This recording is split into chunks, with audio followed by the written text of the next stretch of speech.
हम पहले केरला गए थे, वहाँ से एक रोमांटिक सा आइडिया आया था कि भाई हम विल लिव ऑफ लैंड, हमारा अपना फार्म होगा। अब जब मैं फार्म सोचता था, मैं दिल्ली से हूँ, तो फार्म मतलब फार्म हाउस।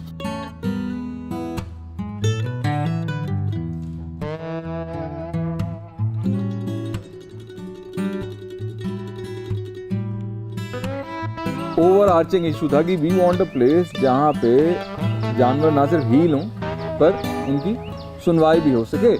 ये एक विजन था। और मेथोडोलॉजी क्या होगी, लोगों को इन्वॉल्व करेंगे, इंस्पायर करेंगे। और हमारे पास एक पेपर नैपकिन सॉर्ट ऑफ, नहीं एक्चुअली मेडिसिन का एक रैपर था, उसकी साइड उस पर प्लान था कि बड़े ही ऐसे ना डोम टाइप हाउसेज होंगे। ये वो भाई जो डॉक्यूमेंट्रियों में आपने देखा रहता है कि हॉबिट होम, ऊपर बेले वेले चढ़ी हुई, ऐसा रहेगा। यहाँ आए तो जो यहाँ का आर्किटेक्चर है वो बेहतर सूटेड है यहाँ के एनवायरनमेंट की। जैसे आप बना लें हाफ अंडरग्राउंड हाउस, बारिशों में आप अंदर डूब जाओगे।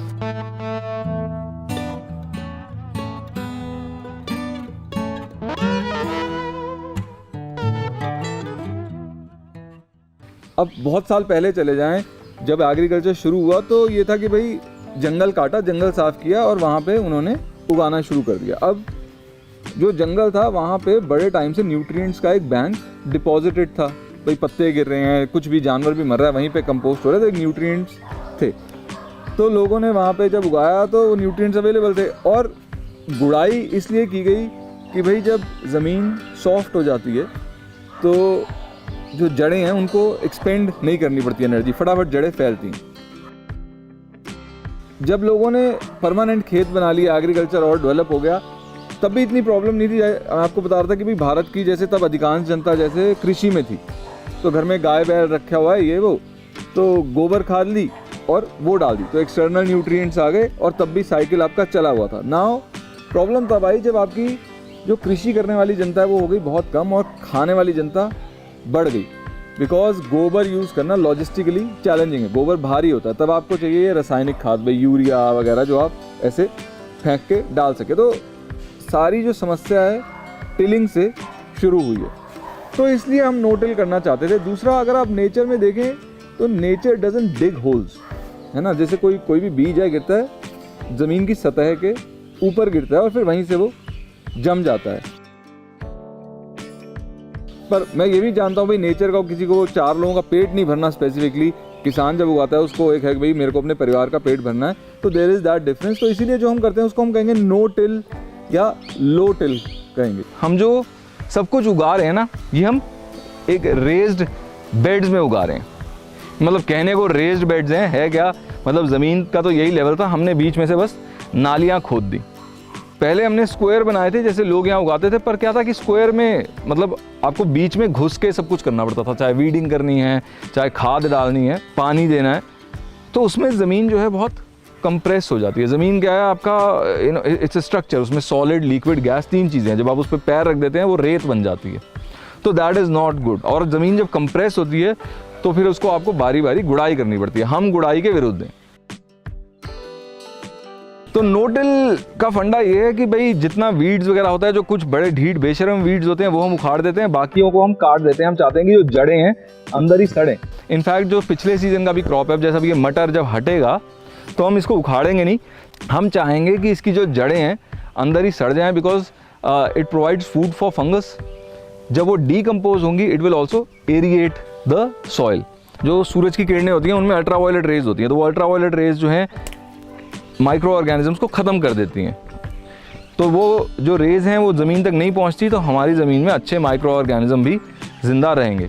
दूसरा, अब आप ये देखिए मैंने मल्च उठाई है, ये नीचे से गीली है ना, तो इसकी ऊपर से सूखी है ना, नीचे से गीली है, तो ये बेड में नमी बरकरार रखती है, तो हमारे को वाटरिंग कम करनी पड़ती है। फिर ये कि मान लो कि ऊपर से कोई धप करके चिड़िया ने बीट करी और उसके अंदर कोई बीज है, तो ये ऊपर गिरा, तो ये बीज जो है ऊपर ही रह जाएगा, तो ये ज़मीन में जड़ नहीं पकड़ेगा, तो आपको वीड्स जो हैं कम निकालने पड़ेंगे। एंड फाइनली ना सिर्फ कीड़ों को खाना दे रहा है बल्कि आपके लिए टॉप सॉइल भी बना रहा है। तो ये मल्चिंग का फ़ायदा है।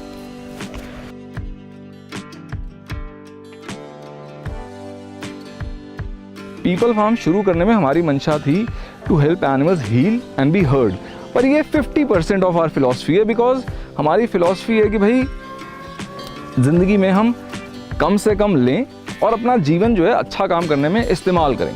तो ये तो काम हो गया ना, to help animals heal and be hurt. तो पर जो हमारा खुद का लाइफस्टाइल है उसमें सफरिंग फुटप्रिंट कम करने के लिए हमें था कि भाई हमारा खुद का खेत हो।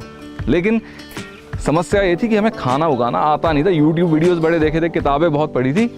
सेकंड ये था कि अगर हम कामयाब हुए तो भाई हमें बाज़ार से लहसुन नहीं लेना पड़ेगा। ये सारे लहसुन लगे हैं, हम करीब साल का 100 किलो लहसुन निकाल लेते हैं, जिसे हम प्रिजर्व भी कर लेते हैं, तो चला लेते हैं हम 6-7 महीने। लोगों में ना खेती के प्रति हीन भावना आ गई है। एक जो नई जनरेशन है वो खेती नहीं करना चाहती, उनको ये छोटा काम लगता है, उनको लगता है इसमें पैसा नहीं है। तो हमने देखा कि भाई पैसा जो है ना एक्चुअली में वो है फूड प्रोसेसिंग में, बेसिक फूड प्रोसेसिंग में। ऐसा नहीं कि आपको कोई मशीनें लगानी है। यही जो हमारी नानी दादी करती थी, डिहाइड्रेट करना, चीज़ों को प्रिजर्व करना, उनका अचार बना लेना, इसकी मदद से तो अपना उगाना और खुद ही उसको प्रोसेस करना, इसमें लोग पैसा कमा सकते हैं। हमने वो हर्ब्स लगाई जो आप सुखा के मतलब 2-2, 3-3 हज़ार रुपये किलो बेच सकते हैं। और ऑरेगनो लगाया, रोज़मेरी लगाई। ब्रोकली का बीज जब भी हमें मिला है बाज़ार से हाइब्रिड ही मिला है, देसी बीज हमें कभी मिला ही नहीं। तो ब्रोकली का जो भी हम बीज बचाते हैं उससे पूरी ब्रोकली नहीं निकलती, पर हम उसको बीजों के लिए रखते हैं। क्यों? क्योंकि ये जो बीज है ये 50,000 रुपये किलो बिक जाता है अगर आप इसको माइक्रो ग्रीन्स के लिए बेचें। ये लगी मूली। तो मूली का क्या है कि एक तो भाई जाहिर सी बात है आप मूली खा सकते हैं कच्ची, एक्सेस मूली है उसका अचार बन सकता है, घर में इस्तेमाल हो सकता है, बिक सकता है। फिर जब आप मूली को बीज पे जाने देते हैं तो इसमें फलियां लगती हैं जिसको मोगरा कहते हैं। फिर मोगरे की आलू की सब्जी बन जाती है। फिर इसको जब छोड़ देंगे तो ये बीज पे चली जाएगी और ये बीज हम बचा लेते हैं। हम जो भी अपनी सारी देसी सब्जियां हैं सबका बीज बचाते हैं, क्योंकि जब तक आप अपना बीज नहीं बचाते आप सच्चे मायने में मतलब स्वतंत्र नहीं है। तो सीड फ्रीडम इज़ फ्रीडम। फिर ये कैलेंडुला के फूल लगे हैं, आप खा नहीं सकते, पर इसको जैसे हम क्या करते हैं कोकोनट ऑयल में डाल के रख देते हैं, महीने तक पड़ा रहता है, वो कैलेंडुला ऑयल बन जाता है, जो बाज़ार से आप खरीदे तो मतलब बहुत ही महंगा है। पर अगर कोई हमारे पास ऐसा केस है जो आपका अंग्रेज़ी दवाइयों से ठीक नहीं हो रहा, जैसे एक बैल आया था वो पीछे से जला हुआ था, इस तेल से बहुत जल्दी ठीक हो जाता है। जब आप शहर में रहते हैं ना तो आप मौसम नोटिस भी नहीं करते। भाई मटर सारा साल ही अवेलेबल है, तो यहाँ आके पता लगता है कि अच्छा मटर सर्दी की फसल है। कई चीज़ें हैं जो आपको 2 फसलें दे देती हैं। भाई जैसे गाजर है, उसको आप अपना जब सर्दियाँ शुरू हो रही हैं तब लगा सकते हो, जब सर्दियाँ ख़त्म हो रही हैं तब लगा सकते हो। सेम विद धनिया। साल में 2 बारी जब मौसम बदल रहा होता है, जब हम सर्दी से गर्मी में जा रहे होते हैं या गर्मी से सर्दी में, तो हमारे पास गाय के चारे की, हरे चारे की कमी हो जाती है। तो शहतूत उस समय बड़ा काम आता है, तो हम काट काट के दे देते हैं। शहतूत का और भी बड़ा फ़ायदा है, जैसे अब आप ये हमारा घर है ना, तो ये साउथ फेसिंग है, तो इसके सामने हमने शहतूत के पेड़ों की लाइन लगा रखी है। अब है क्या, सर्दियों में शहतूत जो है पत्ते झाड़ देता है, तो पत्ते झाड़ देता है तो सूरज जो है पूरा घर के अंदर पोर्च पे आ जाता है, और गर्मियों में उसमें पूरे पत्ते आ जाते हैं, तो वो हमारे को अच्छा शेड प्रोवाइड करता है। It's a deciduous tree, any deciduous tree अगर आपका साउथ फेसिंग घर है तो आपके इस्तेमाल का है। ये मोरिंगा लगा। मोरिंगा की फलियाँ जो है हम अपना सांभर में डाल लेते हैं, और पत्ते हम अगेन डिहाइड्रेट करके बेच देते हैं। अब मैं डिहाइड्रेट कह रहा हूँ, कोई लंबी चौड़ी चीज़ नहीं है। आप अगर बस एक मतलब हम शेड ड्राई करते हैं, तो ऊपर आपने चद्दर डाला, एक ऐसे कमरे में है जहाँ पे आपका एयर फ्लो है, पंखा चल रहा है, वहाँ पे चीज़ें हफ्ते में आराम से सूख जाती हैं। ये लगा क्यों है आपका ब्रॉड बीन्स, पर जो इसका बीज है उसको आप रोस्ट करके खा सकते हैं, makes a really nice snack. तो हमारी जो घर की खेती है वो इतने में, इसके अलावा हमने बाहर थोड़ी ज़मीन वगैरह ले रखी है जिसमें हम ग्रेन उगाते हैं। फिर उसके अलावा वाइल्ड चीज़ें बहुत उगी हुई हैं। देखिए अब जैसे ये जो है आपका स्टिंगिंग नेटल है। स्टिंगिंग नेटल आपका वीड है, तो इसके पत्ते भी अगर आप अमेज़ॉन पे ख़रीदने जाओ तो सोने के भाव बिकते हैं, और इसकी हम चाय बनाते हैं। पहले क्या होता था कि जैसे प्रेगनेंसी के दौरान औरतों को इसकी चाय पिलाई जाती थी, इसमें आयरन बहुत रहता है। इसका एक्चुअली फर्टिलाइज़र भी बड़ा अच्छा बनता है अगर आपको अपने खेत के लिए फर्टिलाइज़र बनाना है, और खुद ही उग जाता है। बस ये है कि आपको काटने में ध्यान रखना पड़ता है, क्योंकि अगर आपको टच हो गया तो ये खुजली करता है। पेरेनियल्स पे हमारा फोकस है। पेरेनियल्स में जैसे मैंने कहा, एक तो पेड़ हमने बहुत लगा रखे हैं, करीब 300 साढ़े 300 पेड़ इस एरिया में लगे हैं। फिर घास, ये जैसे ये पेरेनियल घास है, ये इसका नाम है, ये हाथी घास है, इसको कहेंगे इंग्लिश में क्या, नेपियर ग्रास। तो अगेन ऐसी चीज़ें रहेंगी तो हम हमारे लिए जानवरों के लिए आसानी हो जाती है। मतलब 12 तो हमने गाय बैल अडॉप्ट कर रखे हैं। दूसरी बात ये है कि अब पानी की धीरे धीरे हो रही है कमी, तो पेरेनियल्स जो हैं वो आपने एक बार लगा दिए छोड़ दिया, ठीक है, तो उनकी जो जड़ें हैं वो नीचे जाती रहती हैं। तो in a drought perennials fare much better.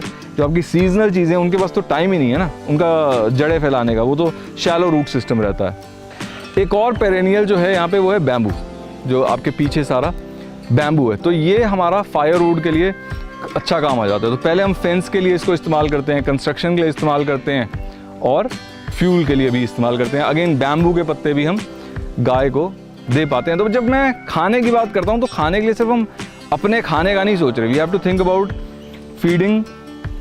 भाई जो जानवर हम पे निर्भर हैं, हम उनके गोबर पे भी निर्भर हैं, and you have to feed the soil. तो we do a lot of chop and drop. जैसे मोरिंगा है, हमारा आगे फूड फॉरेस्ट एरिया है, तो उस फूड फॉरेस्ट एरिया में कुछ पेड़ ऐसे हैं भी जिनको हम काट काट के वहीं पे ज़मीन पे सड़ने के लिए छोड़ते रहते हैं। कुछ हम ये जैसे ये है रसभरियाँ हैं, ये भी आपकी पेरेनियल ही हैं। तो ये हमने एक बार लगा दी और ये हर सर्दी आपको फ्रूट देती हैं। ये यू वांट टू ट्राई? जो भी फार्म से प्रोड्यूस आती है वो या तो किचन में इस्तेमाल होती है या हम प्रोडक्ट्स में उसे ख़रीद लेते हैं। तो हमारी जैसे शुरुआत में जब प्रोडक्ट्स अभी हमने स्टार्ट किया ही था ताकि हम जो यहाँ पे काम हो रहा है उसके बारे में और लोगों तक वो मैसेज पहुँचा सकें, तब हमारे यहाँ पे बहुत सारी अर्ब्स ग्रो कर रही थी जो हम सब ऑर्गेनिकली ग्रो करते हैं। तो शुरुआत में मिंट था, लेमन ग्रास था, बेसल था, तो इन चीज़ों को हम यूज़ कर लेते हैं अपने प्रोडक्ट्स में। फिर धीरे धीरे हमने अब और भी ऑरेगनो, रोज़मेरी, सीजनल जो भी अर्ब्स होती हैं वो हम ग्रो करके प्रोडक्ट्स का हिस्सा बना लेते हैं। ऐसा कुछ नहीं है जो आप एक वीगन इंसान ना खा पी सकता हो। तो वो सारी रेसिपीज़ मैंने उस चैनल पे, पीपल फार्म का एक चैनल है पीपल फार्म वीगन रेसिपीज़ कर जहाँ पे वो सारी रेसिपीज़ शेयर हैं। इनफैक्ट जो प्रोडक्ट्स की रेसिपीज़ हैं वो भी शेयर हैं। जब मैंने रेसिपीज़ शेयर करनी शुरू की प्रोडक्ट्स की, तो बहुत सारी लड़कियों ने इंटरेस्ट शो करना शुरू किया कि हाँ हम भी ये बनाना चाहते हैं जो आपने हमें दिखाया। और अब मेरी होप ये है कि उन रेसिपीज़ को इस्तेमाल करते हुए कई लड़कियां अपने घर छोड़ के जॉब नहीं कर पाती या अपने आप को शादी के बाद वो लोग नहीं बच्चों के साथ टाइम स्पेंड कर पाते कि हम बाहर जाके काम कर पाएँ। वो सारी लड़कियां उन रेसिपीज़ को घर पे बना के अपने आप को सेल्फ इंडिपेंडेंट बना सकती हैं और लड़कियों को भी काम दे सकती हैं। तो that is my hope in the long run. जितने भी प्रोजेक्ट्स हैं इनका जितना भी रेवेन्यू जनरेट होता है या जो भी मुनाफा होता है वो ज़्यादा इवेंचुअली एनिमल वेलफेयर के लिए ही है। जो भी एनिमल्स हम रेस्क्यू करते हैं या ट्रीटमेंट होता है वो सब जा उधर ही रहा है। तो जो हमारा करंट लाइफस्टाइल है, देखिए इसमें कोई भी आइडियल सॉल्यूशन नहीं है। इसमें सिर्फ ये है कि कौन सा सॉल्यूशन कम बुरा है।